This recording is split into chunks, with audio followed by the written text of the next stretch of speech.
తాకట్టులో ఉన్న బంగారాన్ని విడిపించి ఆ రోజు ఆన్లైన్ రేటుకే మేము కొంటాం. Sharma gold company.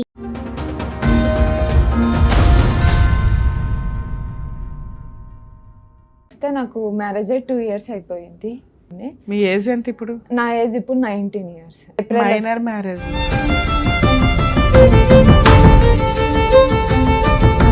కొన్ని రోజుల తర్వాత ఆయన ఏంటంటే ప్రెగ్నెన్సీ వచ్చిన టైంలో ప్రతిసారి ఇక గొడవ పడేసి అబోషన్ చేపించేస్తాను. ఇప్పటికి 6 times అబోషన్. నువ్వేంటమ్మా అంత జట్ స్పీడ్ లో అబార్షన్, అంత జట్ స్పీడ్ లో ప్రెగ్నెన్సీలు అవుతున్నాయి? అదే 1.5 year లో 6 times ప్రెగ్నెన్సీలా?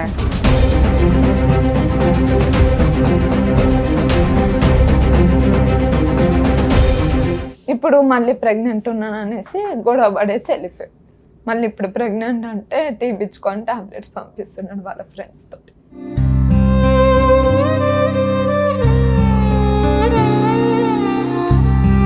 చిన్నదే మనీ విషయంలో గొడవ అయింది. ఆయన బుధవారం నైట్ సూసైడ్ చేసుకోవడానికి వెళ్ళిండంట. ఎందుకు అట్లా చేసుకున్నావు అంటే అమ్మాయి నాతో రోజు గొడవ పడుతుంది.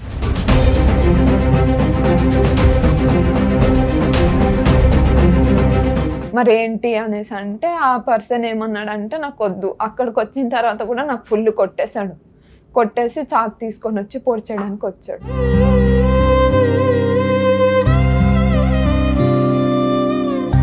ఇట్లా 6 times నీకు అబార్షన్ చేయించాడు అంటున్నావు కదా, ఎందుకు? అతని వెనకాల కుటుంబం లేదు, ఏమీ లేదు. కనీసం పిల్లల కంటే మీకు కుటుంబం వస్తుంది కదా.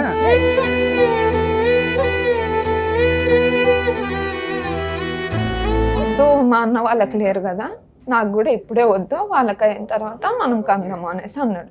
సరే అనేసి అలా ఒకసారి అంటాడు, 2 సార్లు అంటాడు, రిపీటెడ్ గా ఎందుకు అబార్షన్ చేయిస్తున్నాడు?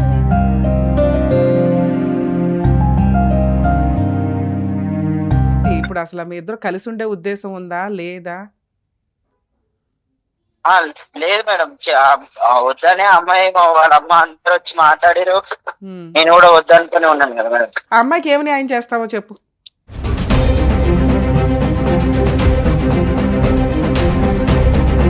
మీరేం చెప్దాం అనుకుంటున్నారు? ఆయన పోయినాడు, చచ్చిపోలేదు, అక్కడ వదిలేసిపోయినాడు. పేరెంట్స్ సపోర్ట్ లేదు.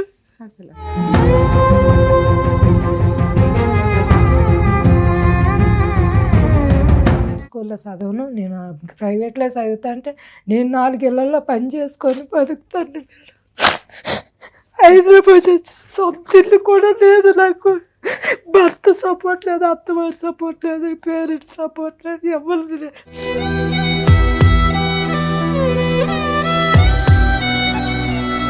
నాకు అసలు నా మాటలు ఎక్కసేది. ఏదైనా నాకు బ్లాక్మెయిల్ చేసి ఊరేసుకొని చచ్చిపోతా, గ్యాస్ ఇప్పుకొంత ఒక్క మాట మాట్లాడితే తల్లిగా నాకు అసలు వాల్యూ చేయదు. నేను ఎంత కాలు ఏలు పట్టుకొని బతిమలాన్నాను.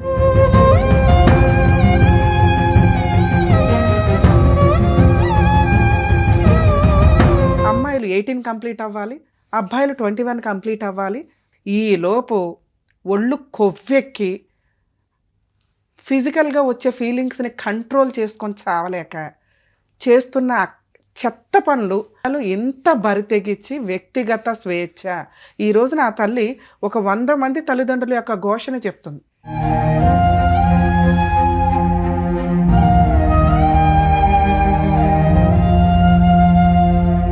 నాన్న నువ్వు అక్కడ కాదు, ఇక్కడ కూర్చుందురా.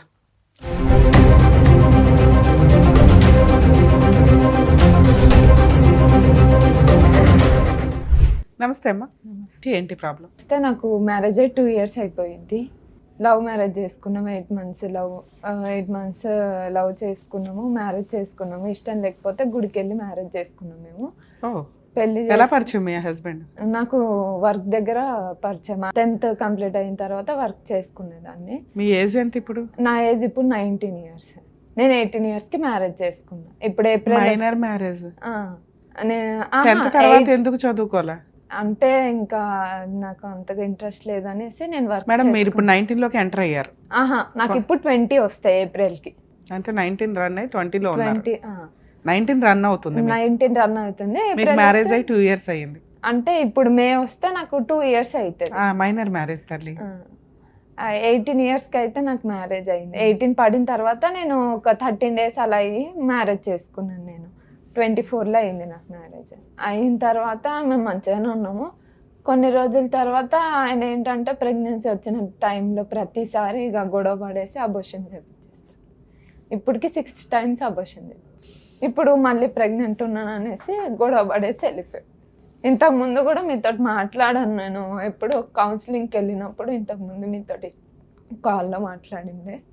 మళ్ళీ ఇప్పుడు ప్రెగ్నెంట్ అంటే తీపించుకొని టాబ్లెట్స్ పంపిస్తున్నాడు వాళ్ళ ఫ్రెండ్స్ తోటి. మీ ఇద్దరు ఇప్పుడు కలిసే ఉన్నారా?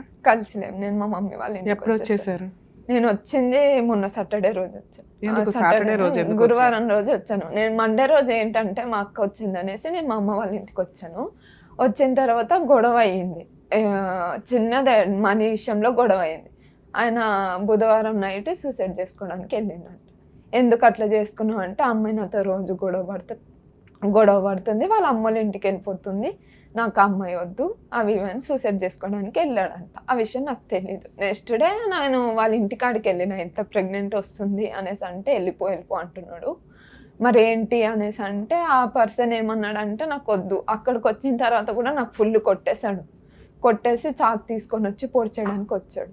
వచ్చిన తర్వాత వాళ్ళ ఫ్యామిలీ వాళ్ళందరూ ఆపారు. ఆపిన తర్వాత ఏమన్నారంటే వాళ్ళ ఫ్యామిలీ వాళ్ళు ఇక వద్దనుకుంటే వెళ్ళిపో అమ్మా, నువ్వు నీ లైఫ్ నువ్వు చూసుకో, ఎందుకు అలాంటి అబ్బాయితో ఉండడం అనేసి. ఇద్దరు ఒకే క్యాస్ట్? అతని ఏజ్ ఎంత? అతని ఏజ్ ఇప్పుడు ఆయనకి 26 వస్తాయి మేకి. ఏం పని చేస్తాడు ఆయన జెప్టోలో వర్క్ చేశాడు. ఎంత సాలరీ వస్తుంది ఇప్పుడు ప్రెసెంట్ అయితే మనం వీక్ ఎంత కొట్టుకుంటే అంత వస్తుంది మేడం. సుమారుగా ఎవరేజ్ ఎంత సంపాదిస్తారు? 10,000 అయినా కొట్టుకోవచ్చు వీక్లీ.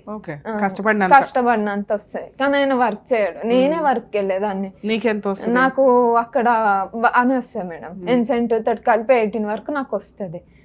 వాళ్ళ పేరెంట్స్ ఎక్కడ ఉంటారు? మీ పేరెంట్స్? ఆయనకు పేరెంట్స్ లేరు, మదర్ లేరు, ఫాదర్ లేరు, చిన్నప్పుడే చచ్చిపోయారు. ఆయనకు విజయవాడలో తీసుకొని వెళ్ళి చూసుకున్నారు. తర్వాత ఆయనకి అక్కడ సరిగ్గా చూడట్లేదని ఇక్కడికి వచ్చేసాడు.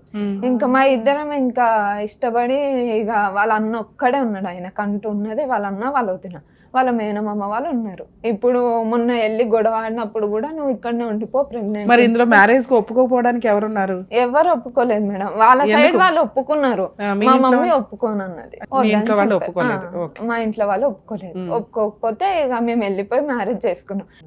మీరే చేసేసుకున్నారా? లేదు, పంతులు ఉన్నారు, మంత్రాలతోటి ఫొటోస్ అన్ని ఉన్నాయి మేడం. అయిన తర్వాత మంచిగానే ఉన్నాము. తర్వాత ఊరికి తీసుకొని వెళ్ళిపోయింది నాకు. ఇక్కడ పోలీస్ స్టేషన్ కూడా మా మమ్మీ వెళ్ళి కంప్లీట్ ఇచ్చింది, మిస్సింగ్ కేసు ఇచ్చింది మా మమ్మీ వెళ్ళి. అయితే తర్వాత అక్కడికి మేము హాజరయ్యాము. మ్యారేజ్ అయిన 10 days తర్వాత ఆయనతోటి ఇక పేపర్స్ మీద లెటర్ కూడా రాయించింది. అంటే ఆమెకి ఏమైనా ఆ బాధ్యత నేను తీసుకుంటాను. తర్వాత మేము మంచిగానే ఉన్నాము. ఇట్లా 6 times నీకు అబార్షన్ చేయించాడు అంటున్నావు కదా, ఎందుకు? అతని వెనకాల కుటుంబం లేదు, ఏమీ లేదు, కనీసం పిల్లల కంటే మీకు కుటుంబం వస్తుంది కదా. ప్రెసెంట్ మళ్ళీ వాళ్ళ అన్న వాళ్ళకి మ్యారేజ్ అయ్యి ఇప్పటికి 6 years అవుతుంది. వాళ్ళకి కూడా పిల్లలు లేరు. ఎందుకు? వాళ్ళకి ఆమెకి హెల్త్ ఇష్యూ ఉంది. సరే వాళ్ళ సంగతి వదిలే, మీ సంగతి మాట్లాడితే అబ్బాయికి ఉన్నది అన్న, కనీసం అదృష్టం బాగుంటే చక్కగా మంచి పిల్ల అయితే దొరికింది, పెళ్లి చేసుకున్నాడు. ప్రెగ్నెన్సీ పిల్లలు పుడితే మీకంటూ ఒక కుటుంబం ఉంటది కదా, ఎందుకు పిల్లలు వద్దు అంటున్నాడు? వద్దు, మా అన్న వాళ్ళకి లేరు కదా, నాకు కూడా ఇప్పుడే వద్దు, వాళ్ళకి అయిన తర్వాత మనం కందాము అనేసి అన్నాడు.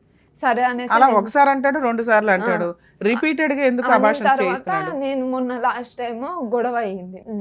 దాని తర్వాత ఏమైందంటే వాళ్ళ గొడవ అయ్యి నేను ఇక్కడ PS లో కంప్లైంట్ ఇచ్చిన తర్వాత మాకు కౌన్సిలింగ్ కి పిలిచారు 2 times. కౌన్సిలింగ్ కి పిలిచిన తర్వాత మేము వెళ్ళాము. కౌన్సిలింగ్ కి వెళ్ళిన తర్వాత ఆయన ఏమన్నాడంటే కౌన్సిలింగ్ దగ్గర నాకు అమ్మాయి కావాలి, ఆ బేబీ కావాలి అనేసి. నేను డెలివరీకి ఒప్పుకుంటున్నాడు, ప్రెగ్నెన్సీ ఉంచుకోవడానికి లాస్ట్ టైం ఒప్పుకున్నాడు. అయితే ఒప్పుకున్న తర్వాత ఇది అయ్యింది November లో, లాస్ట్ ఇయర్ November లోనే అయ్యింది. అయితే ఒప్పుకున్నాడు. ఒప్పుకున్న తర్వాత సరేలే అనేసి నేను ఇంకప్పుడు కూడా నేను అగ్రి అవ్వలేదు, ఎందుకంటే నాకు తీసుకొని వెళ్ళి కూడా నేను మంచిగా చూసుకోవడానికి. నవంబర్ కి నువ్వు ప్రెగ్నెంట్? అప్పటికి నాకు డిసెంబర్ కి అయితే 2 months పడేవి మేడం. నవంబర్ కి గురించి చెప్పు, డిసెంబర్ గురించి ఎందుకు చెప్తున్నావు? నవంబర్ లోనే నేను ప్రెగ్నెంట్ ఉండే మేడం. నేను టెస్ట్ చేసుకుంటే అది కన్ఫర్మ్ అయ్యింది. 10 days కి కన్ఫర్మ్ అయిందా? యాక్చువల్ గా అయితే 10 days నువ్వు చెప్తున్న ప్రాసెస్. డిసెంబర్ వస్తేనే క్లారిటీగా కన్ఫర్మేషన్. లేదు మేడం, నాకు అక్టోబర్ లో మంత్ వచ్చింది, నవంబర్ లో రాలేదు కాబట్టి ప్రెగ్నెన్సీ రాలేదు. అయితే డిసెంబర్ లో నాకు కన్ఫర్మ్ చేసుకుంటే డిసెంబర్ లో నాకు 7 weeks 5 days ప్రెగ్నెన్సీ కూడా నా అబోర్షన్ అయిపోయింది. ఆ పర్సన్ వచ్చిండు మా అమ్మ వాళ్ళ ఇంటి కాడికి, మాట్లాడిన తర్వాత వాళ్ళ ఫ్యామిలీ వాళ్ళు అందరు వచ్చి మాట్లాడిన తర్వాత తీసుకొని వెళ్ళిండ్రు వాళ్ళ నమ్మకంతో. దాంట్లో నేను వాళ్ళ ఫ్యామిలీ ఎవరున్నారు? వాళ్ళ అన్న వాళ్ళ వాళ్ళ? అన్నయ్య వాళ్ళ ఆ. వదిన వాళ్ళ అత్త మామ వాళ్ళు వచ్చి తీసుకొని వెళ్ళారు నన్ను. తీసుకొని వెళ్తే నన్ను చూసుకుంటామా అమ్మ, ఇది ఏమైనా మాది బాధ్యత అని తీసుకొని వెళ్ళారు. తీసుకొని వెళ్ళిన తర్వాత మళ్ళీ అదే రిపీట్. ఉమ్. మళ్ళీ ప్రెగ్నెన్సీ అనగానే మా అమ్మ వాళ్ళ ఇంటికి వచ్చంగానే ఆయన నాకు వద్దు, నేను వేసుకుంటా వేసుకుంటా అని అక్కడనే ఉన్నాడు. నేను మళ్ళీ ఎన్ని రోజులు ఉన్నావు మళ్ళీ అక్కడ? ఎక్కడ అక్కడికి నేను మొన్ననే వెళ్ళిన మేడం, రీసెంట్లీ. నవంబర్ లో పంచాయతీ అయింది. నవంబర్ లో పంచాయతీ అయిన ఎప్పుడు తర్వాత వెళ్ళావు? డిసెంబర్ లో నేను వెళ్ళిపోయిన. స్టార్టింగ్ లోనే డిసెంబర్ ఆ, వెళ్ళావు. ఎప్పటిదాకా ఉన్నావు? నేను ఈ మొన్నటి వరకు నేను అక్కడనే ఉండే మేడం. ప్రెగ్నెన్సీ ఎందుకు సో, పోయింది? అక్కడ నేను మా ఇంట్లో కోపంలో వెళ్ళి నేను టాబ్లెట్స్ వేసేసుకున్నా. మరి ఆరోసారి ప్రెగ్నెన్సీ పోవడానికి నువ్వే నాది ఒకటి రీజన్. ఓకే. తర్వాత అయితే తర్వాత ఏమైంది, అది మళ్ళీ ఇప్పుడు hospital- pregnant అన్నావా? ఇప్పుడు మళ్ళీ ప్రెగ్నెంట్ ఉన్నా. ఎందుకంటే ఆ లాస్ట్ టైం తీపిచ్చేసుకున్నా, నీ వల్ల పోయింది కదా, ఇప్పుడు మళ్ళీ తొందరగా అవుదాము, మా వాళ్ళకి కూడా లేదు. లాస్ట్ టైం పోయినప్పుడు వాళ్ళ ఫ్యామిలీ వాళ్ళందరూ బాధపడ్డారు. ఉమ్. ఇట్లా పోయింది, నువ్వు ఇట్లా చేసుకున్నావు మీ అమ్మోళ్ళ ఇంటికి వెళ్ళి, అవి ఇవి అని చాలా మాటలు అన్నారు. సరేలే అనేసి వదిలేసిండు మేడం. వదిలేసిన తర్వాత ఇప్పుడు మళ్ళీ ప్రెగ్నెంట్ ఉన్నాను కదా, ఇప్పుడు చెప్పేసరికి ఆ పర్సన్ ఏంటంటే నాకు నువ్వు వద్దు, నువ్వు ఒకవేళ నాతో ఉన్నా నేను నువ్వేంటమ్మా వేరే అంత marriage జెట్ స్పీడ్ లో అబార్షన్లు, అంత జెట్ స్పీడ్ లో ప్రెగ్నెన్సీలు అవుతున్నాయి? అదే 1.5 year లో 6 times ప్రెగ్నెన్సీలే. అసలు డాక్టర్స్ నిజంగానే చెప్తున్నారా నీకు? టాబ్లెట్స్ లేకపోతే నీకేమన్నా వీక్ గా వెంటనే ఇదవుతున్నాయా? నాకు ఆయన వేరే దగ్గర మెడికల్ దగ్గర నుంచి నాకు టాబ్లెట్స్ తీసుకొచ్చేసాడు మేడం. మాకంటూ అయ్యింది హాస్పిటల్ దగ్గరికి వెళ్ళి స్కానింగ్ తీపించుకొని అయ్యింది ప్రెగ్నెన్సీ అంటే అది మొన్న లాస్ట్ టైం మేడం. దానికి ముందు టాబ్లెట్స్ తీసుకొచ్చిస్తాడు. అన్ని నువ్వే, అవి ఇక నువ్వు ఒకసారి ఆయన వేసుకునేదాన్ని ఒకసారి అని. సో ఆ. వీటిని మేము నమ్మడానికి కాస్త కన్ఫర్మేషన్ క్లారిటీగా ఉండదు తల్లి. ఎందుకంటే కొంతమందికి డిలే డేట్స్ వస్తూ ఉంటాయి. అదే అవే నువ్వు ప్రెగ్నెన్సీ అనుకొని మీరు టెస్ట్ డాక్టర్ చెప్పిన ప్రెగ్నెన్సీనే మ్యాక్సిమం అనుకోవాలి మనం. ఎందుకంటే నవంబరు 10 days అవగానే నువ్వు ప్రెగ్నెన్సీ అనేసుకున్నావు, పంచాయతీ అయిపోయింది, కనీసం అప్పుడైనా మీరు డాక్టర్ దగ్గరికి వెళ్ళాలి. మీ వెళ్ళాను ఇంటికి వెళ్ళి మేడం. ఏదో మెడిసిన్ వేసేసుకున్నావు, ఆ ప్రెగ్నెన్సీ పోయే. నేను కన్ఫర్మ్ నేను చేసుకున్న తర్వాత గొడవ అయిన తర్వాత మా ఇంటికి వచ్చి నేను టాబ్లెట్ వేసుకున్న తర్వాత స్టమక్ పెయిన్ అప్పటికి 5 సార్లు నుంచి అబార్షన్ చేయిస్తున్నాడని నువ్వే అన్నావు. అది నిలబెట్టుకోవాలని ఎందుకు అనుకోవాలా? ఎందుకు టాబ్లెట్ వేసుకున్నావు నువ్వు? నాకు ఇక ఆయన వద్దనుకున్నాడు. నీకోసారి కోపం, ఆయనకోసారి మా కోపం. మమ్మీ వద్దనేసరికి ఇక నేను ఎక్కడికి వెళ్ళిపోవాలి, అప్పుడు నీకు బుద్ధి ఉండాలి కదా, మళ్ళీ ఇప్పుడు ఎందుకు తెచ్చుకున్నావు ప్రెగ్నెన్సీ? ఆయన చూసుకుంటాడు అనేసి ఒక నమ్మకంతో మేడం. మీరు ఎంతమంది తల్లి మీ అమ్మ నాన్నకి? మా అమ్మకి నేను, మా అక్క మేడం. అక్క ఏం చేస్తుంది? అక్కకు మ్యారేజ్ అయిపోయింది, ఒక బాబు. బానే ఉంది. ఆమె అరేంజ్డ్ మ్యారేజ్ అరేంజ్ చేసుకుంది. మ్యారేజ్ చేసుకుని నీకేం పిచ్చి? నేనే లవ్ మ్యారేజ్ చేసుకొని పిచ్చా ఒళ్ళు కోపా? సరే చెప్పండి అమ్మా. ఇంకా అదే మేడం. ఇప్పుడు ఏంటి? ఇప్పుడు మళ్ళీ ప్రెగ్నెన్సీ. నువ్వు మళ్ళీ ఇంకోసారి అర్జెంటుగా ప్రెగ్నెన్సీ ఎందుకు తెచ్చుకున్నావో తెలుసా? అయ్యయ్యో మొన్న నేనే అబార్షన్ చేసుకున్నాను, వాళ్ళు పాపం సెంటిమెంట్ ఫీల్ అయిపోయారు, ప్రెగ్నెన్సీ పోయిందని బాధపడ్డారు, వాళ్ళ కోసం ప్రెగ్నెన్సీ తెచ్చుకున్నావు నువ్వు, అవునా? మరి వాళ్ళ కోసం ప్రెగ్నెన్సీ తెచ్చుకున్నప్పుడు వాళ్ళు ఎందుకు బయట పంపించేస్తారు? వాళ్ళ ఫ్యామిలీ వాళ్ళందరికీ నేను ఓకే మేడం, నాకు వాళ్ళు కావాలనేసి అనుకుంటున్నారు. ఈయన వల్ల వాళ్ళందరూ ఏం మాట్లాడలేకపోతున్నారు. ఇప్పుడు కూడా ఈయనకే నచ్చినప్పుడు వాళ్ళ గురించి నువ్వు ఎందుకు ఆలోచించావు తల్లి? ఈయనకి నచ్చిద్దా లేదా ప్రెగ్నెన్సీ అనేది నువ్వు కన్ఫర్మేషన్ తీసుకొని మీ ఇద్దరు ఈసారన్నా ఒక అండర్స్టాండింగ్ తోటి ప్రెగ్నెన్సీ రావాలి కదా. నేను చూసుకుంటా, నేను అప్పటికి అడగాను మేడం, నేను చూసుకుంటావా అంటే నేను చూసుకుంటాను, హాస్పిటల్ కూడా వెళ్దాము అనేసరికి నేను మా అమ్మ వాళ్ళ ఇంటికి వచ్చేసరికి ఇంకా ఆయన గొడవ పడేసి ఇంకా నాకు నువ్వు వద్దు. మళ్ళీ మీ అమ్మ వాళ్ళ ఇంటికి ఎందుకు వచ్చావు? వెళ్ళిందే 4 రోజులు. మా అక్క గురించి వచ్చింది, దాని గురించి వచ్చేసరికి ఇక ఏం గొడవ అవ్వలే మా ఇద్దరికి. మనీ విషయంలో చిన్నగా అయ్యింది, ఇంకా అంతే. ఏం మనీ విషయం అంటే ఆయనకి శాలరీ వచ్చే టైంలో అయితే శాలరీ మా మమ్మీకి కొంచెం గ్యాస్ డబ్బులు ఉంటే గ్యాస్ డబ్బులు కొడితే, నువ్వు ఎందుకు కొట్టినావు, నాకు ఇట్లా డేట్ రాలేదు కదా, ఒకసారి హాస్పిటల్కి తీసుకెళ్ళు అనేసి అంటే అక్కడ కొంచెం ఇష్యూ రాగానే ఇక ఆయన ఏమన్నాడు, నువ్వు వద్దు, ఇక నువ్వు అక్కడనే ఉండు, నాకు నువ్వు అవసరం ఎంత లేదు, కొట్టావు మీ అమ్మ నువ్వు వాళ్ళకి? ఒకవేళ వచ్చినా ఎంత కూడా అమౌంట్ పంపించావు మీ అమ్మ వాళ్ళకి? మా అమ్మ వాళ్ళకి ఆయనే అమౌంట్ పంపించాడు, ఎంత? 1000 రూపీసే, ఇంకేం ఎక్కువ పంపించలేదు. అయితే నువ్వు అక్కడనే ఉండు, నాకు నువ్వు వద్దు, నువ్వు వచ్చినా కూడా నేను వేరే మ్యారేజ్ చేసుకుంటా. ఆయన సూసైడ్ చేసుకున్నాడంట. ఊరేసుకున్న టైంలో కూడా వాళ్ళ ఫ్రెండ్స్ ఎవరెవరో వచ్చి ఆయనకి తీసిండ్రంట, అవంతా నాకు తెలియదు. అది ఎప్పుడు జరిగింది? అది నేను మా ఇంటికి వచ్చిన మంగళవారం వచ్చిన టైంలో ఆయన బుధవారం అట్లా ఊరేసుకున్నాడు, ఆ రోజే నైట్ జరిగిందంట ఇదంతా. నేను గురువారం 2 మాటలు చెప్తున్నావు నువ్వు. ఒకటి, నిన్ను వదిలేస్తే ఆఫ్టర్ ఆల్ కేసులు వేసుకుని డైవర్స్ తీసుకోవచ్చు అతను. దానికోసం చచ్చిపోవాల్సిన అవసరం లేదు. అదే 2, నువ్వు మీ అమ్మ వాళ్ళ ఇంటికి వెళ్తే ఆయన మీ అమ్మ వాళ్ళకి 1000 రూపాయలు పంపించడండి. 1000 రూపాయలు లేని కుటుంబం మీది. ఆహా లేదు మరి? మేడం, గ్యాస్ ఓ పక్కన అల్లుడు నచ్చడు. లేదు మేడం. తర్వాత మా మమ్మీ మాకు రానిచ్చింది కూడా ఇంటికి. పెళ్ళి అయిన తర్వాత అవంతా ఎందుకు పెట్టుకోవడం అనేసి అన్నిటికీ ఎన్ని సంవత్సరాల నుంచి రానిచ్చింది మా అమ్మకి. రానిచ్చింది? మా అమ్మ మాకు మ్యారేజ్ అయిన కేసుకి వెళ్ళామా 10 days తర్వాత నేను మా ఇంటికి వచ్చాను. మా ఇంట్లో ఉండే తర్వాత మేము ఊరు నుంచి వచ్చిన తర్వాత మా అమ్మ మాకు రానిచ్చింది, చూసుకుంది, మంచిగానే దగ్గరికి తీసుకుంది. ఇంకా అబ్బాయికి పేరెంట్స్ కూడా లేరు కదా, ఇంకా కొన్ని రోజులు మీ చూసి- నాన్నగారు? మా నాన్న కూడా లేరు, మా డాడీ చనిపోయారు. అయితే ఇంకా కొన్ని రోజుల తర్వాత ఇక మేమే చూసుకుంటాము, మా ఇంట్లోనే పెట్టుకొని మా ముగ్గురమైనా ఉందాము అన్న థాట్లో మా అమ్మ ఉండిపోయింది. తర్వాత ఆయన ఇక ఇదే నాకు కొట్టడము, తాగి రావడము, కొట్టడము, ఏదో ఒకటి చేయడము, పంచాయతీ పెట్టడము, ఊకే ఏదో ఒక గొడవ మాకు. సరే అమ్మా, నువ్వు వదిలేయొచ్చు కదా. ఆయన నీ కోసం మారడు, నువ్వు ఆయన కోసం మారవు, వదిలేయొచ్చు కదా. ఎందుకు ఇక్కడ లేదు పంచాయతీ మేడం, నేను నీకు? మొన్నసారి కూడా నేను నాకు అట్లనే అంటున్నాడు, మీ అమ్మ దగ్గరికి వెళ్ళిపోయినా నువ్వు మీ అమ్మ వాళ్ళ ఇంటికాడనే ఉండు, నువ్వు నేను నాకు అడిగిన వద్దు క్వశ్చన్ అనేసి ఏంటి? అంటుండు. నువ్వు అవసరం లేదు అతనికి, అదే. వదిలేసి ఫ్రీగా ఉండొచ్చు కదా. డైవర్స్ ఇచ్చి పడి ఇస్తావా ఇవ్వ? ఇచ్చేస్తా మేడం, ఆయనకు కూడా మరి అది మీ ఇద్దరు వద్దనేసి- మాట్లాడుకుంటే సరిపోద్ది కదా. ఇక్కడికి ఎందుకు వచ్చారు? ఆహా లేదు మేడం, ఇక్కడికి ఎందుకు వచ్చానంటే నాకు న్యాయం కావాలి మేడం. ఏం న్యాయం? ప్రతిసారి నాకు ఇంకొక రీజన్ కూడా చెప్పట్లేదు ఆయన, ఎందుకు ఇట్లా చేసేసి నాకు ప్రతిసారి అబోషన్ చేపిస్తున్నాడు అన్న కారణం నాకు కావాలి మేడం. ఇప్పుడు నేను ఏం తప్పు చేయకుండా నన్ను వదిలేసి వెళ్ళిపోయిండు. వాళ్ళ ఇంటికి వెళ్ళేసి ఒక్క రోజు అంతా నైట్ అంతా వస్తాడేమో, మాట్లాడతాడేమో, రాను కూడా రాలే మేడం. వచ్చి మాట్లాడేసి ఏదో ఒకటి సాల్వ్ చేసుకుందామంటే రాలేదు. ఇక సరేలే అనేసి అక్కడ రూమ్ ఖాళీ చేయమన్నారు అని సామాన్ అన్ని తీసుకొని మా ఇంట్లో పెట్టేసుకున్నా.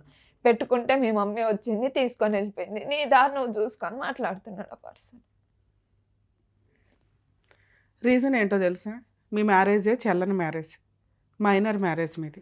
18 వచ్చినాయి మేడం, వెళ్ళి పెళ్లి చేసుకున్నానంటే 18 వస్తే మ్యారేజ్కి లైసెన్స్ కాదు. 18 కంప్లీట్ అయ్యి 19 రావాలి. 19 వచ్చిన నెక్స్ట్ రోజు నువ్వు పెళ్లి చేసుకున్నా అది లీగల్గా వ్యాలిడ్. ఇప్పుడు మీ మ్యారేజ్ చెల్లని మ్యారేజ్, మీకు మీరు మ్యారేజ్ అనుకుని మీరిద్దరూ ఉండాలి తప్ప కాపురాలు ఎలా చేయాలో తెలియచావదు. నువ్వు నీకున్న డిప్రెషను, నీకున్న సైకలాజికల్గా ఆలోచిస్తున్న విధానం ఇంతే. నువ్వు చిన్నపిల్లవి, నిన్నేం అనలేకపోతున్నావు.